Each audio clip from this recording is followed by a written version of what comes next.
Pleased to meet you, everyone. Allow me to extend a hearty handshake. Or bow. Whichever way you greet each other.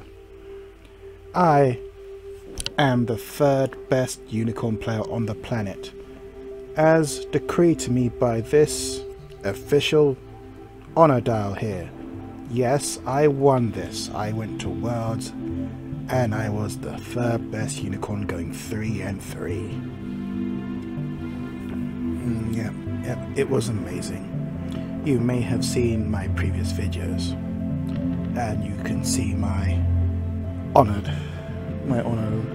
is displayed here for all to see. Now, I also got these honor tokens. Now, as the third best unicorn player on the planet, I feel that gives me the right and the privilege to talk to you about this fine game of Legend of the Five Rings. In my previous videos, I did go over some predictions, and I will admit a lot of them were incorrect, thank goodness. And unfortunately, there were a few that seemed to be a bit too correct. There's no way to say it. I looked into the void and I saw the future. So, what are we going to do about this? In this video, we're going to look at what I said would might happen and what actually happened, and basically the whole point is that FFG has a design templates that appear in virtually every game. Now, they have avoided some of the few pitfalls they had before. However, there are a few pitfalls which are going to happen, and the reason why I point these out is because FFG makes brilliant games, but there's just a few small things that just need to change, and this is my way of effecting that change. If you can't fix these things unless you know what the issues are. Now, I've watched the Reddit, or read Reddit, and people have come up with some very good thoughts and opinions, and I have my own to add to this. You may not be able to change the storyline as directly as with old L5R. I have not played that, unfortunately. And I do respect the system heavily because of how much influence the players had over the story. I recently watched a video, The Best Story Ever Told. It was a very good YouTube video about the ideas of how you can, affect the story. And I do not expect FFG to go that far. It would be cool, I would admit. I would be happy for it, but can't really see that happening. Anyway, what also happened today was some new chapter pack was released, or something was announced. I only just this second before I start recording realized that it was for it says it's something for the Phoenix. All I saw was Keeper of the Void, and then I set it all up so I can just change it quickly, and I realized, oh, it's for Phoenix. Anyway, so I'm going to look at that first.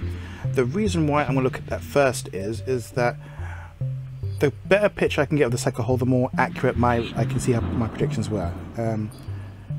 Also, this will answer another question for me. I thought I was expecting them to take care of the main 7, and then maybe introduce a new clan as part of the expansion. They're not going to go spy or anything like that, but just maybe Mantis or something. I don't know, because I hear a lot of people like Mantis, and there's Mantis in the fiction. I was expecting something along those lines, but by them going for Phoenix, they're taking the Game of Thrones route. There are some issues with that, but I think, again, that will fix itself in time. Discard, okay.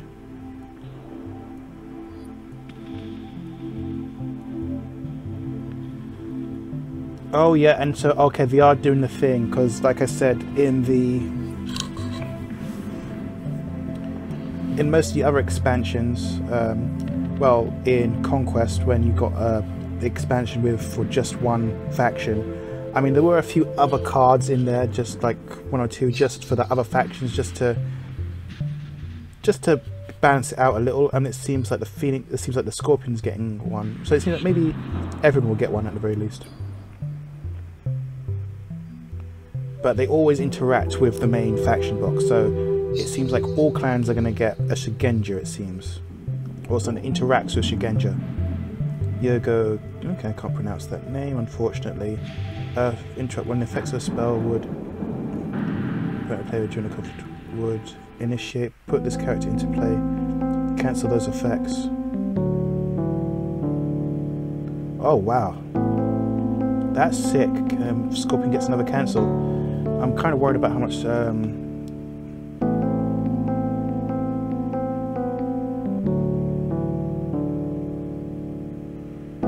worried about Scorpion's cancels. I mean, I can understand Scorpion getting cancels because that's what they do, but that seems way too... Well, okay, where is it? Is it only for spells? Okay, it's very niche for spells. So it is just for Phoenix, so fair enough. It's niche enough, so fair enough. So I'm aware that you've both had like you're currently the head designer. So I did ambush Brad and Nate at Worlds, and it is in my video the third best unicorn according to Worlds. Brad was awesome, Nate was awesome, both awesome. The game design is brilliant, way better than anything I could have ever thought. So let's go over how well I've done in my predictions thus far. I was completely wrong about which clan is going to be doing what.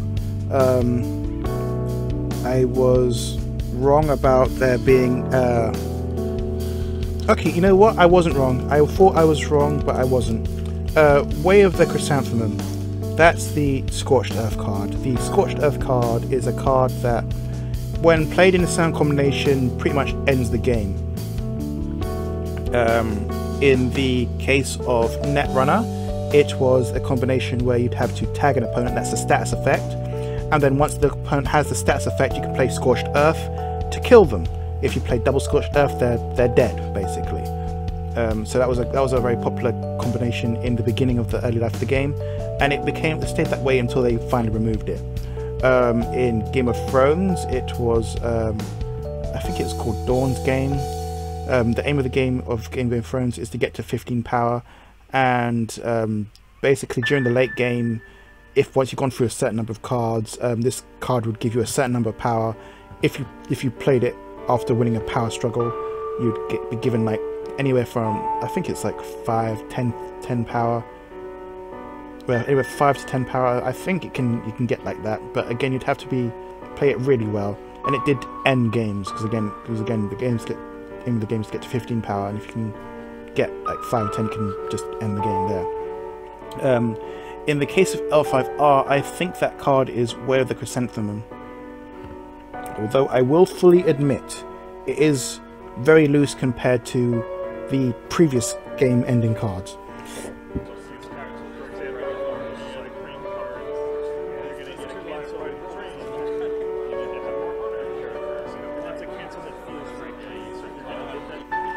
Okay, I've just scrubbed through some of my video here. One thing I did mention was the effect from Game of Thrones where characters' skills get cancelled. My fear is that Unicorn was going to get all this wonderful glory, but they spread it out across all clans.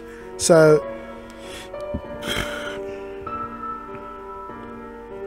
and I did mention in my fear that it's going to be very hard to rein back. Now, Lion seemed to have got a very, very good one, in that only honoured characters can participate. I spoke to some people, and I realised a few things. There were a lot of testers at Worlds. A lot of people who lived quite close. And when you say things very, well, I used some very dishonourable tactics to get information from them, without them realising it. I don't think they realised just how much information they were giving away, and it's not their fault. But the point is, I got some information. So it seems that Unicorn used to be the most powerful faction during testing, and that Lion was the weaker faction, so the roles of Lion and Unicorn were reversed. Now, again, this is only hearsay, I cannot back this up, so here we go. If you look at the original Netrunner, in the beginning, most of the let me see, the headquarters, the identity cards, your strongholds, let's say, the stronghold cards, they were revolved around economy. So, for example, if you play this type of card, you get 1 fate, or if you do perform this action, you'll get a fate, or you get free fate for performing a certain action. It seems that Unicorn originally had such a stronghold that just frequently gave them fate. Now, this design is still in there somewhere with the yurt and the scout that gives you a credit fate when you first pass, as well as the Mashoda Wielder going down to 1 fate if you're the first player. So again, I would not be surprised if the stronghold gave extra fate. However, whenever you do that, it just becomes too overpowered. I'm sorry, but they've learned this lesson. They've learned this lesson that giving one faction straight up, they learn the money faction.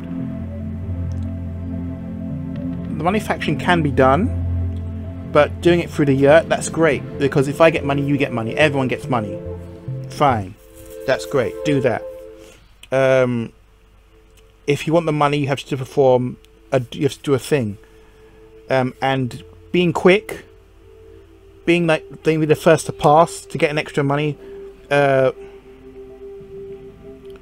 that's great. Having to be the first player to do this, that's great.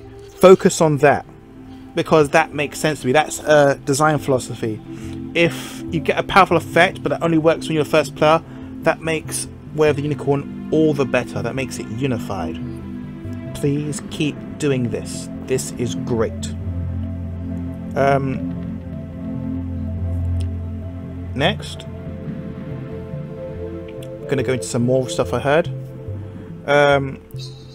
Originally, Game of Thrones was a very heavy influence for this, and as I thought, and that's why I was talking about all these blank effect questions and lowering the strength of your opponent, because they mirror the Targaryen faction in Game of Thrones, and the Targaryen faction does act a lot like Unicorn does in Alpha, the original testing, and their clan champion would give an extra military conflict. And someone noted to me that, yeah, you know, it's like all these. So I know that originally they said something to the effect of, yeah, well, when you took away their extra conflict, yeah, the cards just fell apart. So in passing, they were just saying that, and I just happened to notice that, and it's very interesting. So if the clan champion does the same thing as the Game of Thrones faction champion and gives an extra military conflict, picture that your clan champion's out, you've now got 3 conflicts, 2 military, 1 political.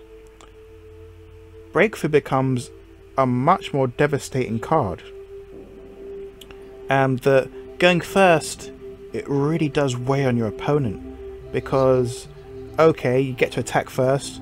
Now if they can get through on their military conflict, but then you've got 2 more, and that can really, how many wings can you claim? Or that would have a very devastating effect on battle. And if you had all this extra fate, you could continuously play out characters. And it does make I Am Ready much more devastating. sure, giving up the turn, but if you can attack now, attack now. It makes things makes things so much more clear. And then having no fit in a character, I'm quite sure that a lot of the cards worked better. Those card designs for when cards had 0 fate on them. So as long as this character has 0 fate, and you can do some extra powerful effects. There was that design space. I don't see any of the cards from that. I don't recognize it, but it seems like there were cards that did extra stuff if your unicorn character had no fate on it. There was also hints that some of the lion cards used to be unicorn cards, and also Lion's Pride Brawler used to work. You have to bow it to bow another character in conflict. So that makes sense, because thematically, the card was originally designed to be, oh, this lion character got this other character into a fight, and they both tire each other out and distract each other, and that was the whole idea. And you could have bring out lots of characters that perform this action. So it's like, okay, I'm losing this character, but I'm taking away one of your bigger characters, or one of your equally powerful characters that I don't want the look of. So in closing, I'm going to leave it here. In closing, I think FFG is fine. Brad is doing fine. This game is going to be just fine. But we do need to have a clear, unified thought on this, because some of the testers seem to, how do I put this, gerrymander the game. It's like, I feel that some of them want their clan to be better rather than making the entire game better. And again, I don't think that they seem like, as a game developer, you're never gonna have enough time to test everything properly, and I can respect that. But I do think that so if you was to errata Lion's Pride Brawler, just make it what it originally was. Just make it during a conflict. If it's participating in a conflict, you can bow something in a conflict with equal to or less strength if you bow this character. So you bow Lion's Pride Brawler, and it bows something else of equal or lowest military strength. And just keep it to what it was. Don't change any of the rules. Just change the card to be that, and then it makes things a whole lot better. And watch out for recursion. The recursion issue, it will hit home eventually. And again, I have more questions. I don't know how to put. Okay, here's another thing. Why are the Unicorn Dynasty cards, why aren't they conflict cards? They're clearly designed to be conflict cards, but you put them in a Dynasty deck, get Scorpion, it gets the Dynasty character in the conflict deck, in the catch code, I believe. Child of the Plains should be a conflict card. Shinja Outrider, that's fine, that makes sense. But there was another card that should be, I think the Clan Champion should also be a conflict card, really. Doesn't have to be, but I really think it should. Charging her out is great and all, but if you could also add an effect called like Swift, like if you're the first player, you get like a random cost reduction, or you get a reduction on the character. I mean, that would be a way to manage the money, but just please unify the theme and just make it clear, make it idiot proof, because right now it's far too subtle. Other than the game is fine, the game is great. It's just that little bit, just that little bit. Thank you for listening to my rambling.